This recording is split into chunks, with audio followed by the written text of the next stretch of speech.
चुड़ैल की बेटी के पिछले भाग में आपने देखा कि मोटू और कालू को हराकर राजा बहुत ताकतवर हो जाता है।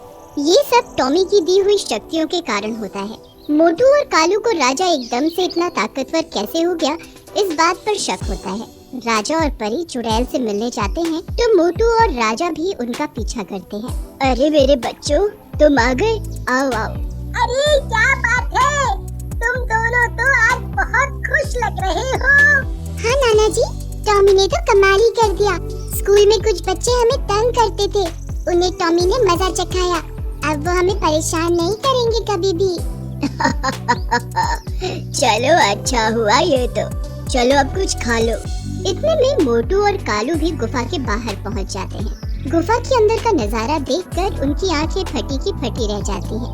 अरे मर गए, अरे मोटू भाई, ये तो वही हुआ जिसका मुझे डर था।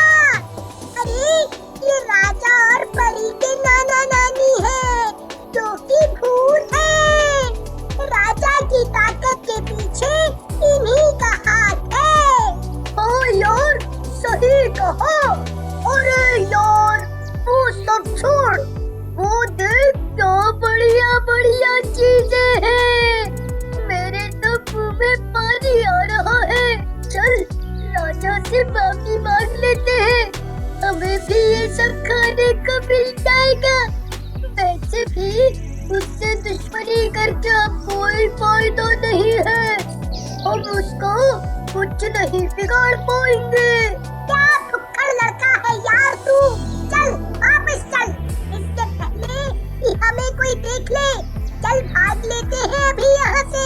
फिर मोटू और कालू वहाँ से चले जाते हैं और कुछ देर बाद टॉमी, रानी और राजा भी घर आने लगते हैं कि तभी जंगल में टॉमी के पैरों के निशान छूटते जाते हैं। तभी वहाँ एक साइंटिस्ट अपनी टीम के साथ रिसर्च कर रहा होता है। रॉबर्ट, मैं तो बहुत परेशान हो गया हूँ।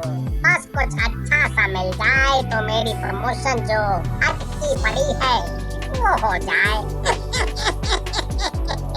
सर वो तो ठीक है, लेकिन हम इस जंगल में क्यों आए हैं? हमें यहाँ भला क्या मिलेगा? यहाँ से चलते हैं। मैंने सुना है इस जंगल में चुड़ैल अपने पति के साथ रहती है।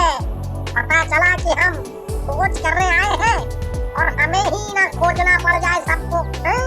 अरे तुम बहुत डरते हो, चलो ध्यान से देखो, हमें कुछ ना कुछ तो मिलेगा। तभी साइंटिस्ट की नजर एक अजीब से पंजों के निशान पर पड़ती है। अरे ये देखो रॉबर्ट, ये किस जानवर के पंजों के निशान हैं? बहुत ही अजीब है। हाँ सर, मुझे तो डर लग रहा है। अब तो ये निशान देखकर, हाँ जरूर हमारे आसपास कोई अजीब जानवर है। चुप करो और इसकी फोटो ले लो। तब तक मैं अपनी बाकी की टीम को बुलाकर उनसे डिस्कस करता हूँ ये निशान आखिर किसके हो सकते हैं। तभी रानी पानी पीने के लिए एक कुएं के पास रुकती है। तभी राजा को जंगल में किसी की आवाजें आती हैं। अरे रानी, किसी की आवाजें आ रही हैं। अरे अंकल, आप जंगल में क्या कर रहे हो? मैं एक साइंटिस्ट हूँ। मैं तो कहीं भी खोज के लिए जा सकता हूँ, लेकिन तुम बच्चे यहाँ क्या कर रहे हो? और तुम तो मोटू के स्कूल में पढ़ते हो ना? हाँ जी अंकल, आप मोटू के पापा हो ना? मैंने आपको देखते ही पहचान लिया था। तुम्हें अकेले ऐसे जंगल में नहीं घूमना चाहिए, तुम घर जाओ। वैसे भी यहाँ हमें एक अजीब से पैरों के निशान मिले हैं जो किसी आम जानवर के पैरों से मैच नहीं करते। वो अगर आसपास होगा तो तुम्हें नुकसान पहुंचा सकता है। तुम जल्दी घर जाओ। ठीक है अंकल। राजा और परी वहाँ से निकल जाते हैं और टॉमी भी रूप छोटा करके वहाँ से चला जाता है। सर, हमने आसपास सब जगह देखा, यहाँ बड़े बड़े पैरों के निशान के साथ बहुत छोटे छोटे पैरों के निशान भी हैं।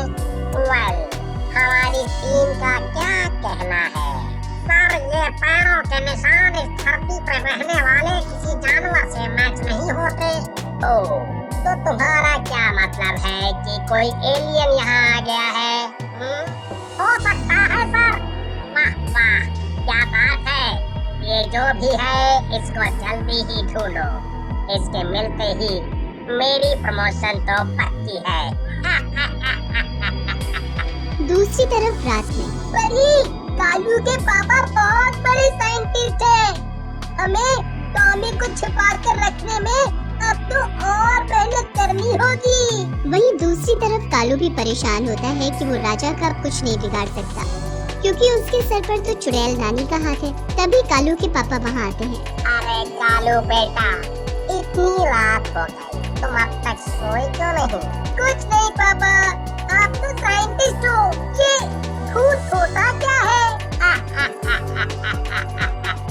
अरे तुम अभी बहुत छोटे हो, ये बेकार की बातें मत सोचो और पढ़ाई में ध्यान लगाओ। आज तुम्हारे स्कूल के बच्चे मुझे जंगल में मिले थे, तुम तो ऐसे उनके साथ जंगल में नहीं जाते ना?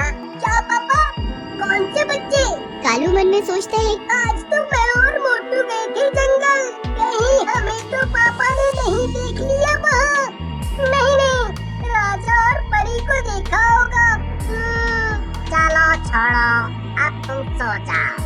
मैं किसी अजीब से दिखने वाले जानवर की खोज कर रहा हूँ, तभी तुमसे कह रहा हूँ कि जंगल की तरफ मत जाना।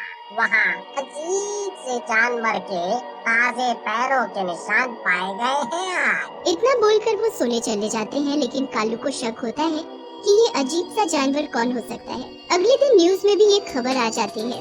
ये खबर गांव में जंगल की आग की तरह पूरे गांव में फैल जाती है कि जंगल में किसी के पैरों के निशान मिले हैं। सब लोग बहुत डर जाते हैं। दैया रे दैया, पहले गांव में गुड़िया की माँ चुड़ैल बनकर घूमती थी, जैसे तैसे उससे छुटकारा मिला तो ये कमबख्त दूसरी दुनिया के प्राणी आ गए गाँव में। ना जाने हमारे गाँव को किसकी नजर लगी है। अरे राहुल, ये सब क्या दिखा रहे हैं न्यूज में? एलियन, वो भी हमारे गांव में? इनको तो बस कुछ न्यूज बनानी होती है। पता नहीं सच्चाई क्या है। तभी गुड़िया को राजा के कमरे से आवाजें आती हैं। वो राजा और रानी के कमरे में जाती है तो उसकी आंखें फटी की फटी रह जाती हैं। अरे राजा, ये टॉमी है, ये यहाँ कहाँ से आया? ये तो माँ के साथ जंगल में था। माँ, शोर मत करो, ये जो टीवी में न्यूज आ रही है ये टॉमी के बारे में ही आ रही है। अरे राजा, ये टॉमी है, ये यहाँ कहाँ से आया? ये तो माँ के साथ जंगल में था। माँ, आप गुस्सा मत करना प्लीज। तभी वहाँ राहुल आ जाता है। ये सब क्या हो रहा है? अरे टॉमी! माँ पापा, ये टॉमी हमारे साथ काफी दिनों से रह रहा है और इसने हमारी बहुत मदद की। स्कूल में बच्चे हमें बहुत तंग करते थे। ये बहुत अच्छा है। वो तो मुझे पता है कि ये अच्छा है, लेकिन गांव वालों को ये पसंद नहीं है कि तुम्हारे नाना नानी और ये टॉमी इस गांव में आए। तुम्हें इसे अपने साथ नहीं रखना चाहिए था। गांव वालों ने तो टॉमी को पहले से देख रखा है। ये कोई एलियन नहीं है, कोई नया साइंटिस्ट है जो गांव में आया होगा और उसी ने इसके पैरों को देखकर ये अफवाह फैला दी कि गांव में एलियन है। सही कहा माँ आपने।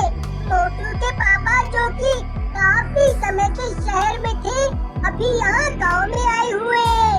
हमें वो जंगल में मिले थे, वहीं उन्होंने टॉमी के पैरों के निशान देख लिए। तो ये बात है। सॉरी माँ, लेकिन अब हम क्या करें?